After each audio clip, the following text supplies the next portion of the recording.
Hello and welcome back to the Keep Right On podcast. It's been a while. I'm back and I'm joined by Brian Dick, and we're also today joined by Colin Tattum. Again, 3 generations of Blues reporters in the building.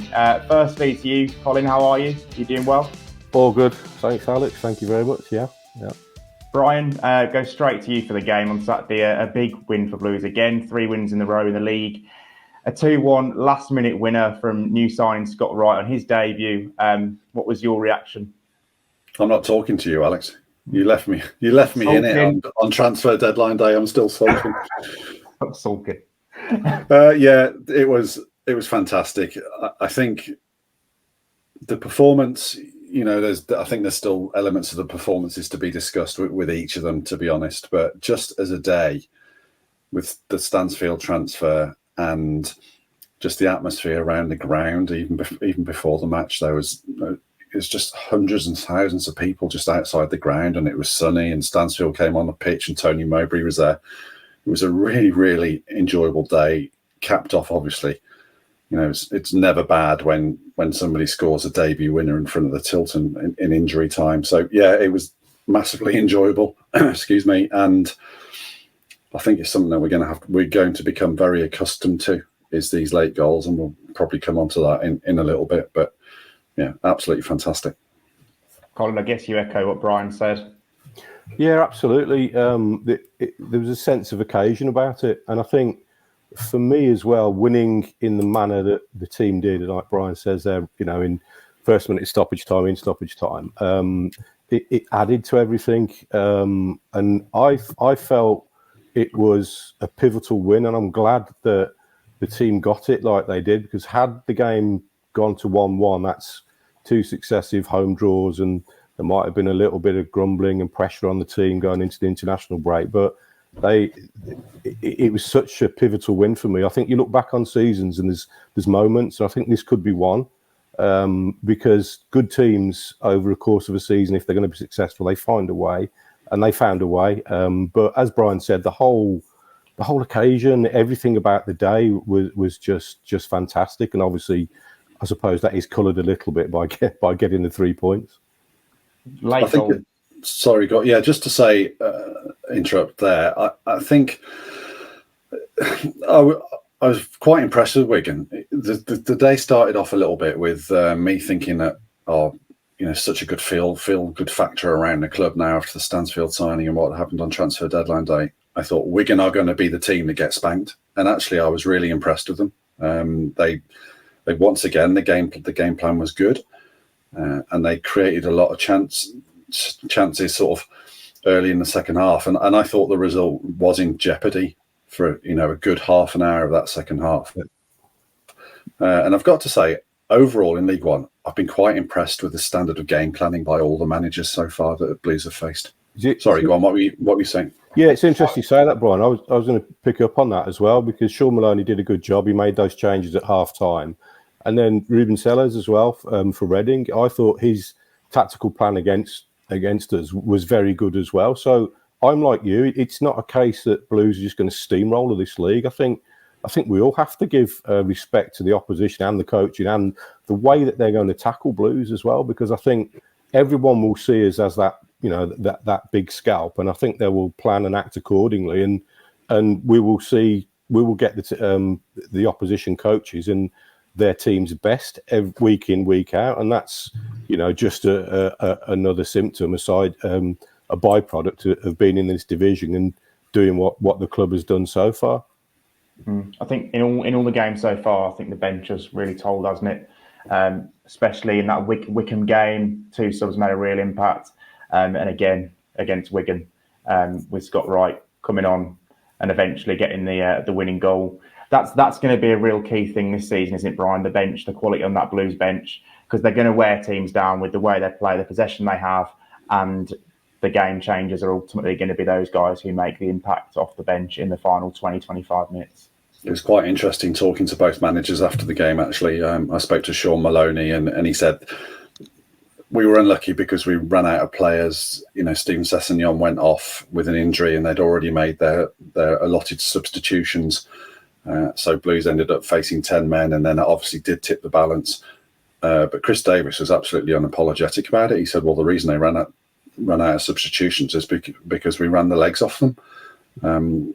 So, yeah, and that is very much the game plan, isn't it? Is to tire teams out and stretch them and deny them the ball and keep them moving, keep them running. And then you throw Lyndon Dykes on, which is, in League One level is just a ridiculous substitution to be making, isn't it? So, yeah, I would love these players to be coming on at 3-0 up and, teams to be camped in and fearing for their lives. But at the moment, as Colin said, because the opposition have actually been really well set up and really well prepared, I think they are going to be 90-minute matches and 96-minute matches, definitely. Are there any players we look at so far and just think impact player? Someone who's just going to be used from the bench on a weekly basis, almost not start that many games at all in the league? I'll take that one. I think Yokoyama definitely. Like Brian said there, him and Wright coming on gives the team a different dynamic, a little bit. The direct, the quick, pacey. That they'll take people on the one-on-one duels. And so far, as we saw at Wickham and again on Saturday, he adds something a little bit different. And if you're a tiring fullback, and as we said there, that Wigan were down to 10 men, it's a thankless task when they rotate the ball round to him. And then I think that he also helps bring Cochrane into play a little bit more. I mean, Alex Cochrane came down with a reputation of, a very athletic, attacking-minded fullback. He's not so much probably done that so much for Blues yet because of the way that Chris Davies wants to play. But you can see, with Yokoyama there and then him on the overlap, that's a potent threat, especially if we need to go to win a game or a team's retiring and the manager needs to make that change. Yokoyama's one of these players who seems to have no idea what he's going to do, let alone, a defender have an idea of what he's going to do. Brian, I know you're really impressed by Christoph Clara against Wigan. Talk us through his performance, because obviously, again, solid in defence, but also like him in that Albion game pre-season, he was actually influential going forward as well. Yeah, he was really important going forward, actually. We've seen, I think it was against Wickham, that it was Christian Bielik, that was the one that was stepping into midfield and taking the ball forward. But actually, it was more so Clara against Wigan. When Wigan sat in and they did drop deep, Clara was virtually outside the penalty box at times. And his pass into Willemsen for the Alfie May goal was really, really well executed, well spotted and well executed and well weighted ball that it took out an entire line of the Wigan team, which meant that Willemsen turned and he basically had Alfie May running in behind the Wigan back four. I thought he actually won more headers than it actually turned out that he did. I think he won something like 4 or 5 according to the stats, and it was Bielik that won 12. So Bielik was the more sort of aerially maybe dominant, or maybe that he was the one that was targeted more. But I felt Clara did do a lot with his aerial battles, and then that sliding tackle at the end when Wigan broke away, and it looked like they had open Blues up, hadn't they? And then Clara appeared from nowhere and put in this sliding tackle and this block to preserve the victory. I think he's looking more and more assured. And obviously Bielik's the captain and Clara's looking at the moment like the pick of all the central defenders. It's difficult to see the other two getting back in, but as we said a million times already, then there is plenty of football to go around. But yeah, Christoph Clara for me. Saw something else in his display that we maybe haven't seen so far. You think back to the Wickham team or the Wickham game and Chris Davies, it was Clara's loss of possession that induced Chris Davies's Tourette's, wasn't it? But he was really good on the ball and defensively excellent on Saturday. Yeah. Another player you picked out, Mark Leonard. There's obviously going to be so much competition for those players in midfield now. You've got Sung Ho Peck, who feels like the shoe-in. And then obviously Blues have gone and signed Tomoki Iwata on deadline day from Celtic. Mark Leonard had a good game against Wigan. Colin, you been impressed by him from what you've seen so far?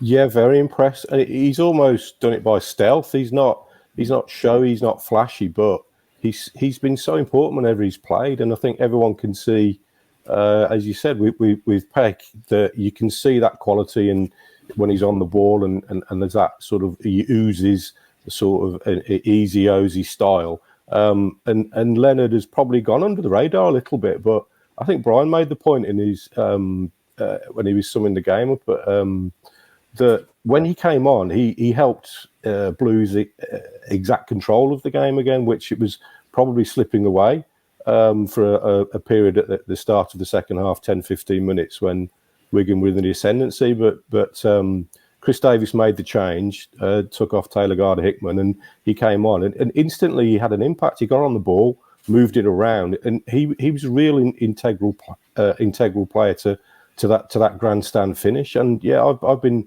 very impressed with him since he's come in, and I just wonder if there's even more, because obviously he has also got a reputation for scoring goals, and he's got a good shot on him arriving late in and around the box, and we've not really yet seen that. But again, that's probably a testament to the options that Chris Davies has got, and also the talent of Mark Leonard, that he can play in a variety of positions. Yeah, I've just made reference to the options at centre back there. It's the same in central midfield, isn't it? The noises around sort of Wastills and on Friday in the ground on Saturday was this real excitement that they got Tomoki Iwata through the door. And we're just saying that Peck is, the fulcrum of the side, and Mark Leonard is emerging as one of the most important players. And Taylor Gardner-Hickman started on Saturday as well. So the options are mind-blowing to me, and contrasting different options as well. And I think where players like Gardner-Hickman and Iwata might come into their own will be, when the pitches start to cut up, and in November, and League One becomes very League One, and it's more of a physical battle. But they seem to have an option for all seasons at the moment. Yeah, absolutely. Go on, Colin. Go on. Yeah, like you said there, Brian, with the Iwata signing, I just said Leonard's gone under the radar a little bit, but how much did he go under the radar on deadline day for obvious reasons? But the pedigree he's got, I know he didn't play as much as he probably would have wanted at Celtic, but his pedigree and what he could bring to that team, I'll be fascinated to see not so much how they get him in there or how he's assimilated, but when he does play, what he does bring, because again, on paper, he looks an absolutely outstanding signing, especially at this level, third tier football. Playing Champions League last year. I was looking at the strength of the Blues squad before that Leighton Orient game and thinking, every single game at the start of the season, Blues were leaving out 4 or 5 first-team players, weren't they? Now, you get to the next League One game against Wrexham in a couple of weeks' time, and Blues are going to probably be leaving 7, 8 players, 8 first-team players who would be expecting to start in the Championship, let alone League One, out of their matchday squad.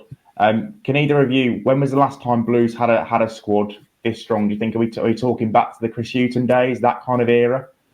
I think it's stronger than Chris Hughton's squad, isn't it? In terms of depth. I know Hughton's squad were in the Championship, and yet they did have some very good players, in that Europa League campaign. But there wasn't the depth because the Carson Young situation was starting to bite there, wasn't there? Yeah, I'd probably agree with you. I cannot recall off the top of my head the depth, and like you said, it's people are complementing each other as well. There's different style of player. It's not the same player. It's as well. But yeah, I mean, I top of my head, I wrote them down and I'll go through it. The players that missed out on the squad Saturday: Juki, Iwata, Stansfield, Anderson, Sanderson, Keeler, Buchanan. Yeah, a couple of those are injured. You've got Alfie Chang as well. And then you've got the lads, Roberts, Longello, Hall, Donovan, Fogarty have all gone out on loan. It's crazy to think that, how many was it that came in? 17 and in since, in this window, summer window. And there's still that many players who are not getting in the matchday squad. It is quite scary, even for Championship level. If Blues had this type of squad depth and the options that they do have, I think everyone would be delighted. And here we're talking about League One. You normally get to the end of a window, don't you, and think, we've left ourselves a little bit short in at least one position. But I genuinely can't look at a position where there isn't complete strength in depth. Wide options, they've got 4 or 5. Midfield options, we've listed 4. Centre-back options, we've listed 4. 2 strong fullbacks either side. Brandon Keeler can also play in that position as well. And they've got, 4 players who could potentially play in that centre-forward position. They've got strength and depth all over the place. They've left themselves short in absolutely no departments. Alex, you know as well as I do, and Colin, in previous years of when the dust settles on a transfer window, the editors usually ask for a piece about who the free agents that Blues could sign. No point. not a conversation we're having now, is it? Absolutely not at all. No. Yeah. Just so much strength. Can't quite believe they've come out this window with this many players and of this quality, really. But yeah, shows the ambition of the owners. Moving on away from the Wigan game, we've mentioned how we've been impressed by different League One managers and how they've set up against Blues so far. How well do we think Blues are functioning in the system? Because we obviously knew it was going to take a little bit of time. How well are they adapting to the way of playing, and how impressed have we been with their performances? Should we put it in terms of a percentage of how close they are? We think they are to 100%. It feels to me like 60%, maybe. There just seems such a lot of headroom or improvement to make. And I think that's because they haven't blown anyone away yet. They have, maybe looked a little bit shaky at the back at times by design because they are making the pitch big. And they've got into so many good positions, but quite a lot, the final ball into the box hasn't been great. So they seem to me that there's still a huge amount of improvement to come. Yeah, I'd go along with that. I'd say about 60% as well, because it just looks like there's still more to come. When you've had that bigger turnover of players, which obviously Blues have had every summer, it seems like. But when you've had that turnover of players, you've got a new manager in his first job, don't forget, plus a team's just got relegated, plus throwing the pressure of, we're expecting promotion, to then also change the ethos, the style, the way that team's going to play, and to be expected to hit the ground running. That's never going to be an easy task. So, what Blues have done so far, and I think we've anyone who's watched them, as we've all watched them, that you do think it's still almost a work in progress. And I think the longer the season goes on, the more familiar everyone is with one another. I just think I can only see the team getting stronger. And that's a testament to the manager, to the players, because the way that everybody's adapted to, all the things I've listed there, and the change in style, and also the culture of the club has changed a lot. Testament to them, but I still think there is a lot more still to come, which is exciting. I think it's a team that's really strong in structure. I mean, I remember watching against Orient, and there was one instance where the Blues won the ball back in a decent position, middle of the field, and could have broken Orient and tried to get in behind them, but they kind of set themselves up and were quite happy to get back in their shape, because they clearly all know the movements throughout their shape and are very confident of breaking the lines and breaking through the opposition, even if the opposition are back in position. They look like a really well coached team, which you haven't always been able to say about Blues in the last 12 months. So yeah, I've been impressed. I'd probably say around the 60-70% mark, like you guys. I think they've won their first.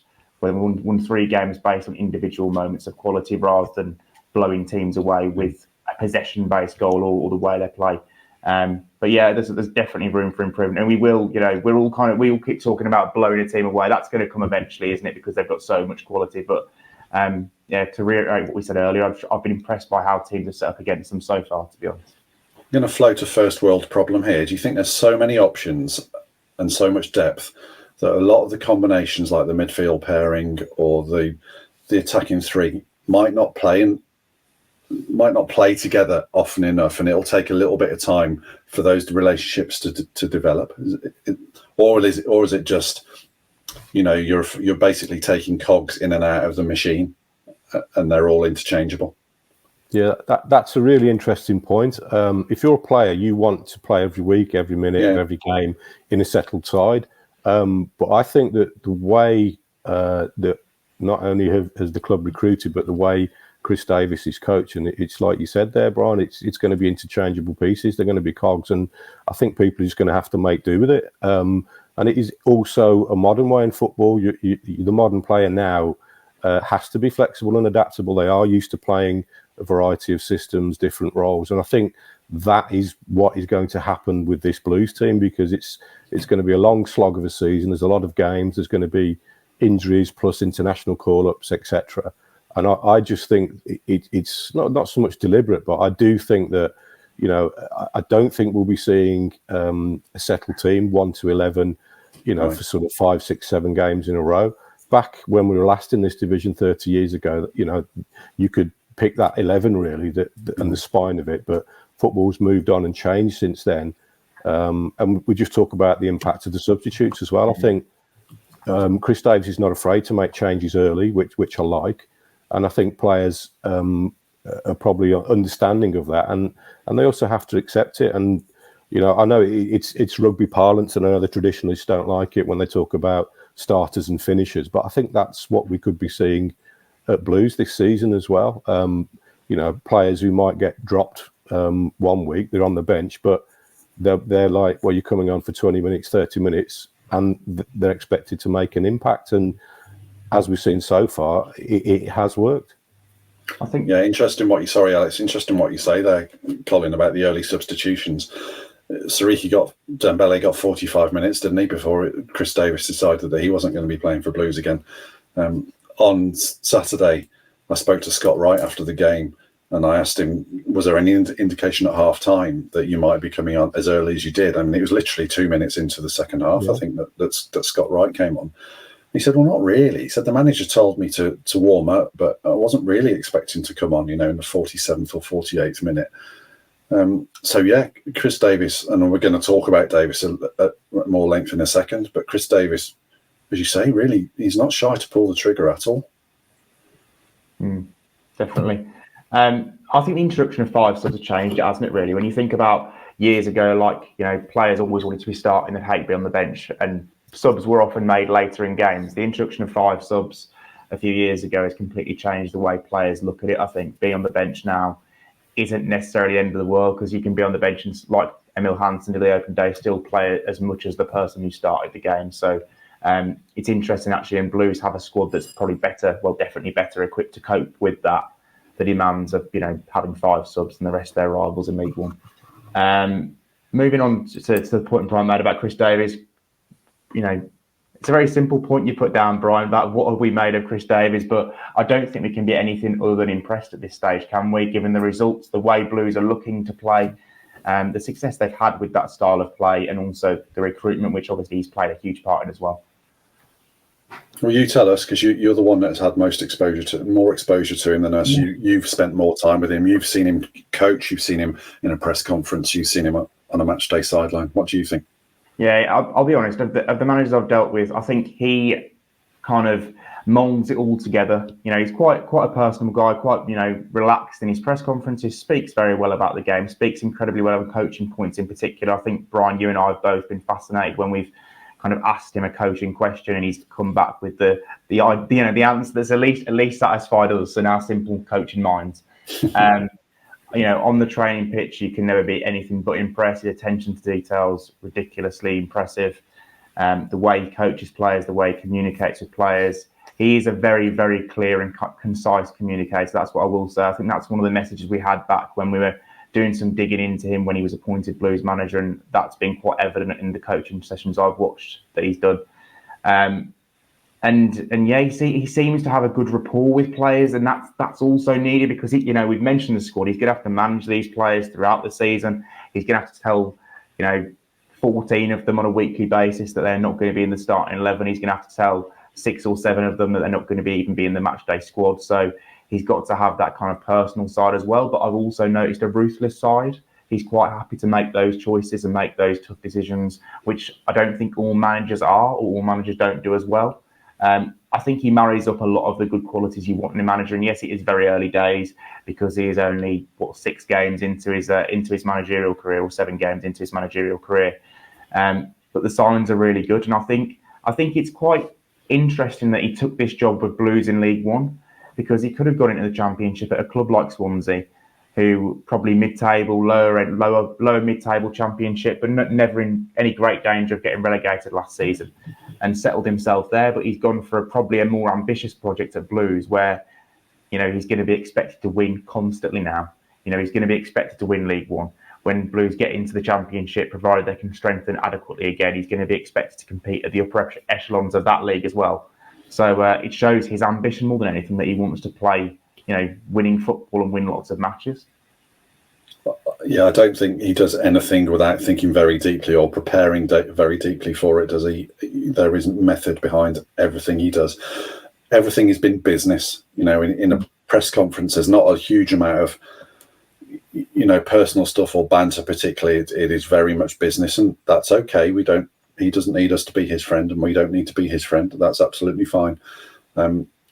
You wonder if it's all very, very professional. Then the winner goes in on Saturday, and who's the biggest fan in the ground?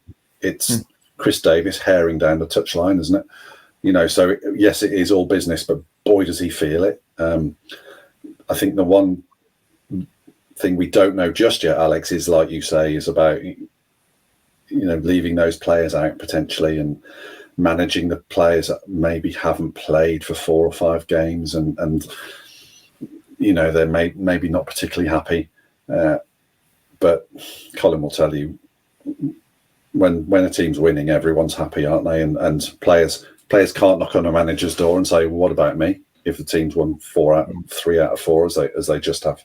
But yeah, I've been very impressed. Not a single red flag for me yet at all.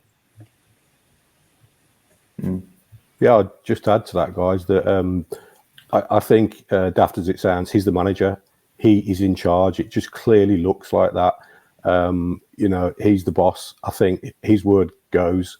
And I think, obviously, that's in choosing him as manager, head coach, however you want to describe him. I think the board were looking for somebody to give that autonomy to say, right, you can do what you need to do with a group of players, and this is what we want from you, but you're in charge. Whereas in previous years, it's been difficult. We've had a lot of turnover in coaches and managers, and a lot of players have stayed on where managers have departed. I think this is turned on its head now. And like you said, seems very clear, very concise in what he wants, seems very demanding. And he does seem to be a very, very good communicator. So when it does come to those difficult decisions, I just think he'll probably explain it to players. This is why we're doing it and why. And it's down to the players to deal with it. And those players who don't want to deal with it, they're probably going to be out the door. I just think it's a culture change as well as a managerial change that we've had this summer. Yeah. The atmosphere on Saturday, and to be fair, the atmosphere at all Blues games, whether it's home or away this season, has been electric, to be fair. I think the way the club has kind of reacted to relegation has felt unique to me. Obviously, because of the owners and the investment they've made, not just in the playing squad, but in the stadium and getting things ready for the new season, it has obviously helped an awful lot in terms of season ticket sales. And I guess the atmosphere against Wigan was really helped by the signing of Jay Stansfield, a matter of hours before.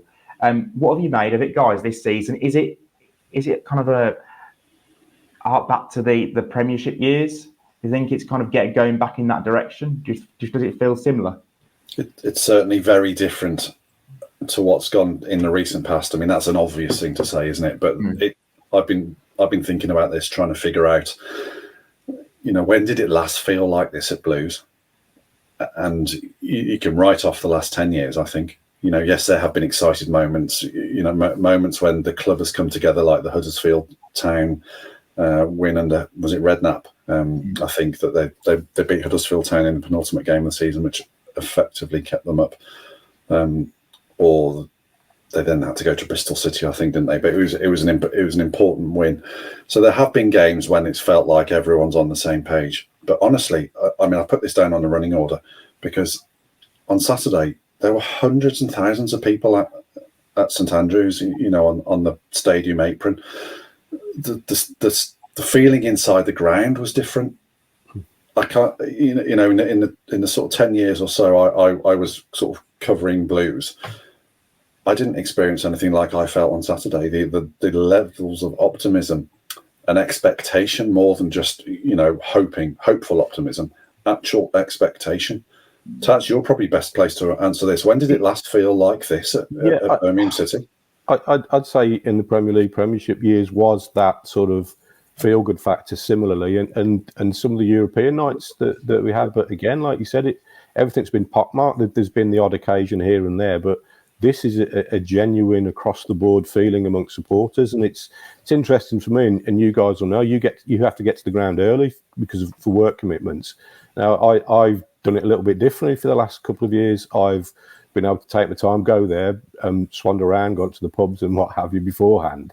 And like you said, it struck me that the atmosphere is like people want to get around the ground. They've got the fan parks now. People want to get there early. It's not a case of I better leg it from Digmouth. It's 20 to 3. I better get down in time for kickoff. People want to be around there, and there's a great buzz about the place. The weather at the start and the end of the season always helps when you've got fan parks and so on and so forth. But it definitely, and I think the biggest thing is that people see that there's tangible change that's happened to obviously the facilities, the stadium, and also what the club's doing in terms of transfers and recruitment. So there's a genuine hope on the horizon, and obviously in 5-6 years' time, a move to the Wheels, the Sports Quarter, it's just people are proud to support Birmingham City again. You see a lot of people in shirts around the town everywhere now, and it is, and again, it's pretty crazy because we got relegated and we're in the third tier for the first time in 30 years, and everyone's talking like this.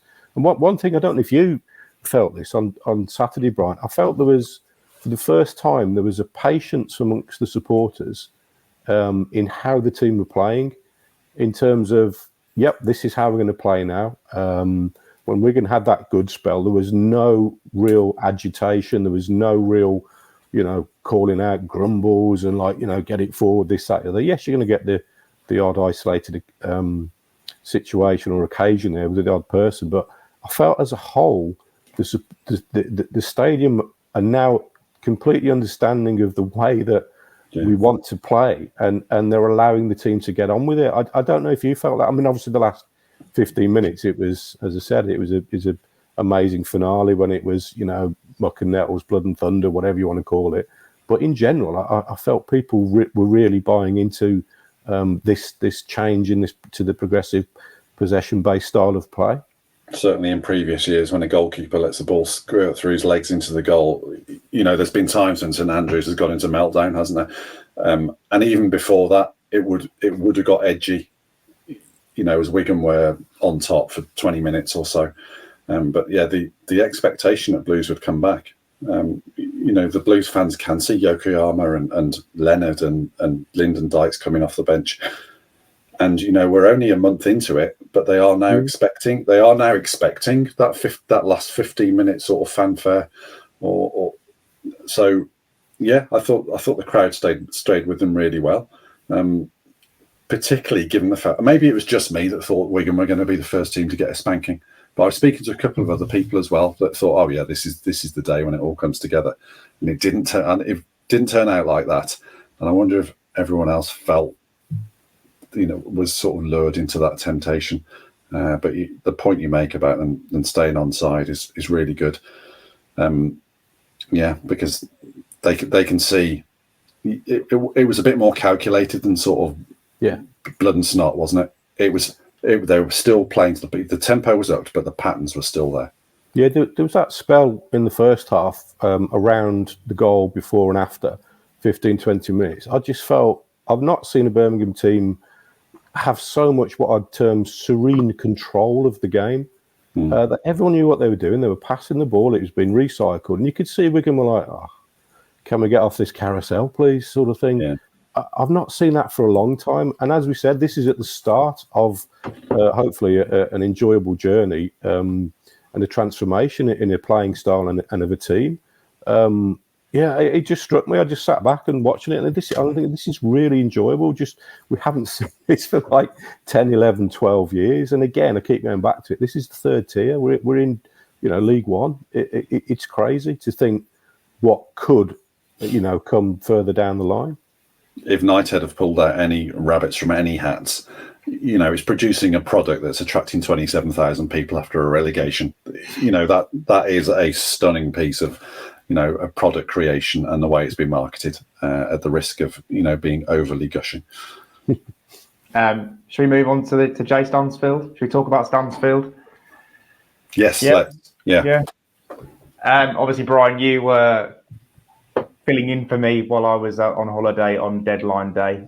Talk me through how you felt when that was all unfolding, because I was only obviously getting little bits, and I could see it was going to be a long evening for you. Yeah, well, I was distracted with the day job as well, so I wasn't sort of able to hammer the phones in the way that you maybe would in previous years. But it did feel, that it was becoming slightly inevitable. And before we came on, Colin, you were talking about, it felt like Wagner and Gardner were a little bit like a dog with a bone, and they weren't going to let this one lie. And it did start to feel a little bit inevitable. They were not going to be denied. That said, the way they sort of released it or announced it or teased it on social media was sensational. Tom Wagner with the video and saying, "Oh, we've missed out on a couple of our targets," and then just flashing to Stansfield. That was superb. And as we said earlier, the fact that Tomoki Iwata, Japanese international midfielder transfer, got sort of totally lost in the noise of the Stansfield transfer, says it all. It was such a climax to such a good window, and then that moment on Saturday when he came on the pitch was brilliant. I thought really, really good. I know we're probably going to come onto it. Talk about where he's best going to be used, but there's plenty of pressure on the young man's shoulders now, isn't there? There really is. Just going back to the deadline day, everyone's going on about, look at Birmingham, they've shattered the League One transfer record. Hold on, we've obliterated our own club transfer record in the third tier of English football. Crazy, and I really feel it was a statement signing. I know it's a cliche, but definitely I think the board wanted to bring him in, and like you said, it almost there was a sense of inevitability about it, albeit if the sums are correct and to believe, it's like, wow, it was a real jaw dropper for me. But and again, he's committed 7 years the project, as we all know it as.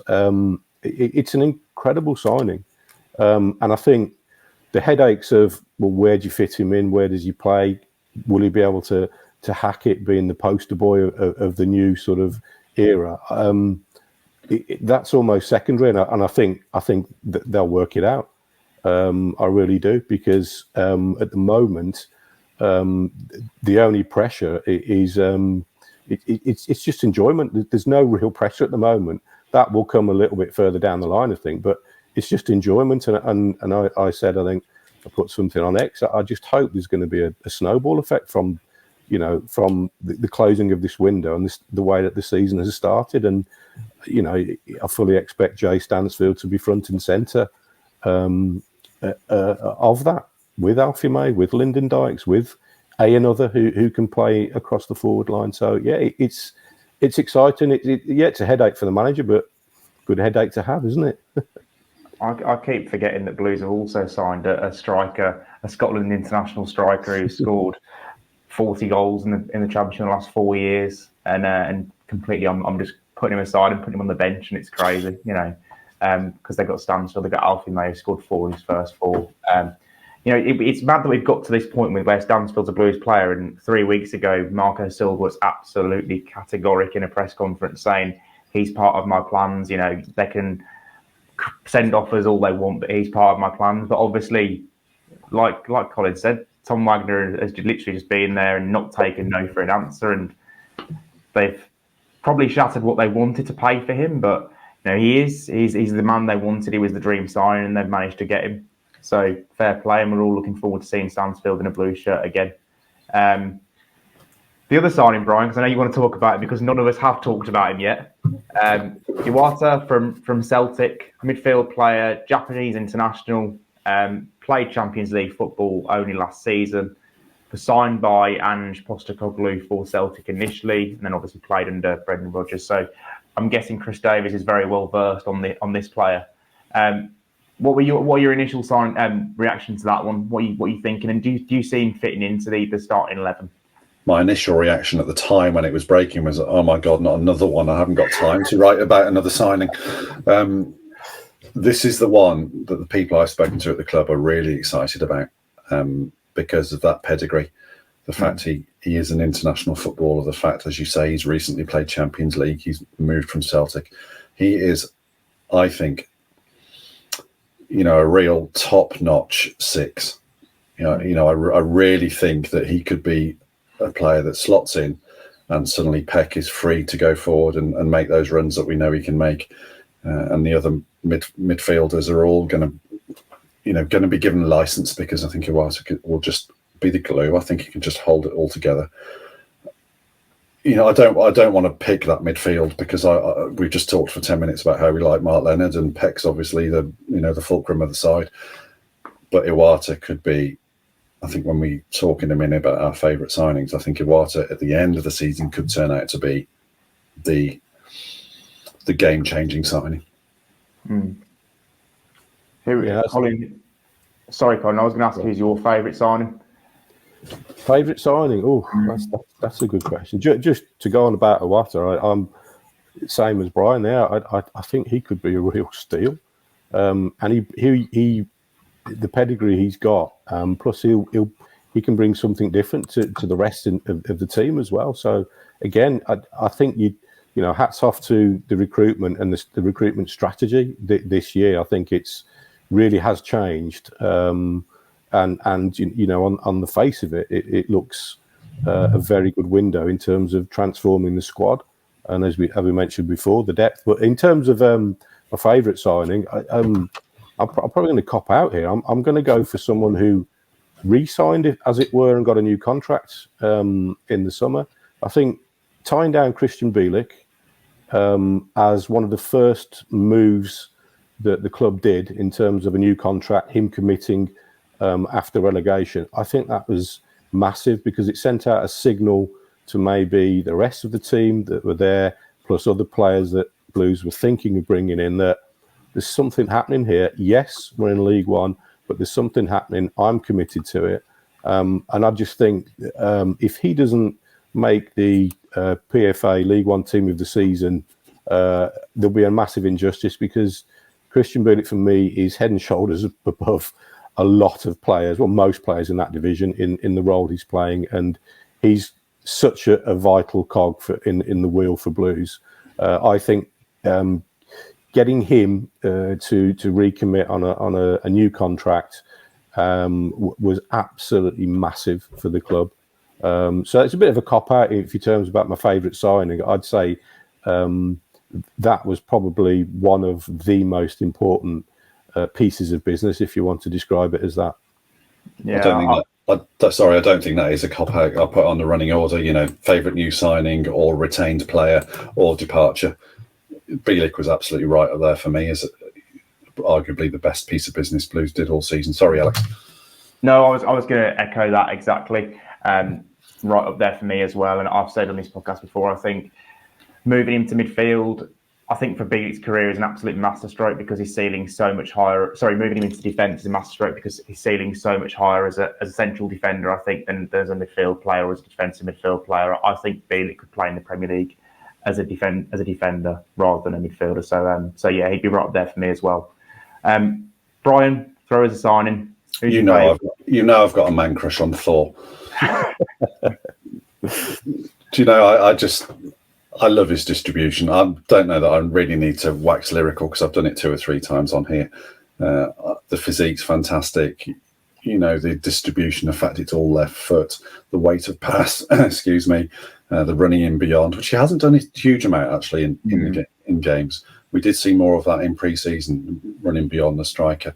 But yeah, I think he's just the player. You enjoy some players and they resonate with you for reasons you can't really explain, which isn't very much use on a podcast. But Thor for me is the one that I really just like watching him play football. Yeah, for me, there's no denying that Stansfield's the most eye-catching signing, but it's a cop-out, I think, to pick him. Alfie May's really impressed me in the first 5 or 6 games this season. 4 in 4 in the league. I think he's probably going to be right up there for the League One top scorer, Golden Boot again. He's just so much more than the goals for me. The way he drops deep, the way he links play with others, his touch, his technique. I think he's got a lot and many strings to his bow. And I think we look at that sign and think it's a perfect League One sign. He's going to, for the team that's trying to get promoted, he'll score a lot of goals. But I genuinely think he's got the ability to go up and play in the Championship as well. Whether that's as a starting player, I'm not so sure. But I think he'd be an asset to a lot of Championship sides as well. So he's been a real steal for me as well at around the 750k mark. I think he's a real steal and a good player. Just on that, when he went through against Wigan, you just knew what was happening, didn't you? And I can't remember the last time Blues had a finisher that when they went through, you thought, this is good, this is a goal, this is going in. Maybe Che, but then Che would miss the odd one or two.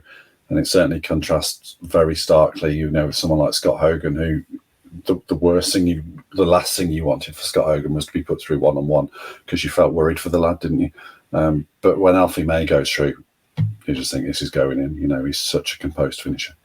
The last point I've put on, and I've added this to your running order, Brian, it's about strongest 11. It feels like a bit of a stupid one because we know that the 11 is going to change constantly throughout this season. But if you were putting down a strongest 11 on paper, it doesn't necessarily have to be based on what we've seen so far this season. But how would you like it to look, or how do you think it's going to look? It's a question for both of you to think about. I could probably talk through mine quickly, and then you could disagree with me on things. Yeah, talk through yours, I think. Yeah. So if you've got Bailey picking up Farrell in goal, the right back one is so close, but I've gone Laird for the moment because he started the first few games. Clara and Bielik, Cochrane, Peck in midfield with Leonard, but now you've spoken a little bit about Iwata, it's kind of made me think that Leonard might be a substitute. Wright, Willemsen and Stansfield behind May. There are so many players who I could also put in the 11, but I think that adds balance. We've spoken about where Stansfield is going to play. I don't think he'll play as the main striker. I don't see it this time around. I think he'll play more either behind the striker or in wide positions. From speaking to him a couple of times previously, I think he prefers those positions. He doesn't necessarily like being the focal point, although he had to take that on for Blues last season because there was no one else really capable of doing it in the final weeks of the season. So yeah, I think he'll play a little bit deeper, but I still expect him to score bucket loads of goals in League One and be a key player. You've nailed your colours to the mast, and there's so many sort of questions I could ask. Is how far behind Peacock Farrell is Ryan Alsop?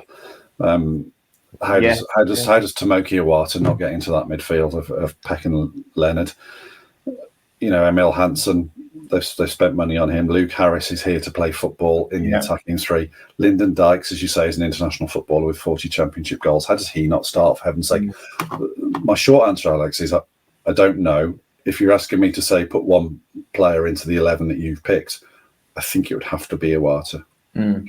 But it could be one of 2 or 3 other people as well. Yeah, and that'd be at the expense of Leonard, wouldn't it? Who played every single League One game last year for Northampton and was, he's viewed by many as a really good summer signing. So it shows the strength in depth of the Blues squad, and we are going to be talking about that for the majority of this season. I think it's going to blow teams away. The players Blues can bring off that bench. I suppose we can't expect Peck to play all 60 games if that's how many it turns out to be. So there will be that rotation, which will ease it up a little bit. Sorry, Cole, did you want to say something? No, I was just going to say. I mean, if you wanted me to go with what I think at the moment, my 11, it'd be fairly similar. Goalkeeping situation's an interesting one. We've got 2 very good goalkeepers there, and Alsop must be putting the thoughts into the manager's mind and putting pressure under Peacock, Farrell, but the back four as it started, I'd go with on Saturday. And because I've not seen Uata yet, I would go with Paik, and Leonard, and then the three, Hansen, Williamson, and Stansfield, May up top. Interesting, Stansfield coming off the right. I mean, as we've seen, the way Blues plays, you don't really have a right winger. He comes in field, which allows that space for Laird to drive into, and the left-sided player, the left winger, stays higher. It's all interchangeable, but that's what I would go with at the moment. But again, we've talked about it. There's players there on the bench, players not getting a look in, but I think their time will come, and it is literally up to them to take opportunities when they arise. I feel like we are looking at a 60-game season, aren't we? It feels like, the last time Blues were in this league, they did the double, didn't they? It feels like they're going to go all out for the Bristol Street Motors as well. I mean, they can't not go all out, can they, with the squad they've got? It's going to be a very strong 11, whatever they put out. Well, you have to use that competition for games for first-team squad senior players, don't you? Yeah. I don't know how you say to someone like, who's not played very much, let's say Hansen, who maybe hasn't started every game, or Yokoyama, who's come to the club. I don't know how you say to someone like that, we're going to stick a 21s player in this Bristol Street Motors game. Yeah. They will be strong, and if they're strong, they'll be hugely competitive. Yeah. So, I think there'll be quite a lot of games in that competition as well. And that wraps us up, obviously, before the game against Walsall to kick that competition off tomorrow. Thank you, Brian. Thank you, Colin, for coming on again. Really appreciate it. And thank you, everyone, for listening. Obviously, do hit subscribe, like on YouTube, leave a comment, and we'll try and get around to them in future podcasts. Until then, it's a big keep right on from all three of us. Thank you very much.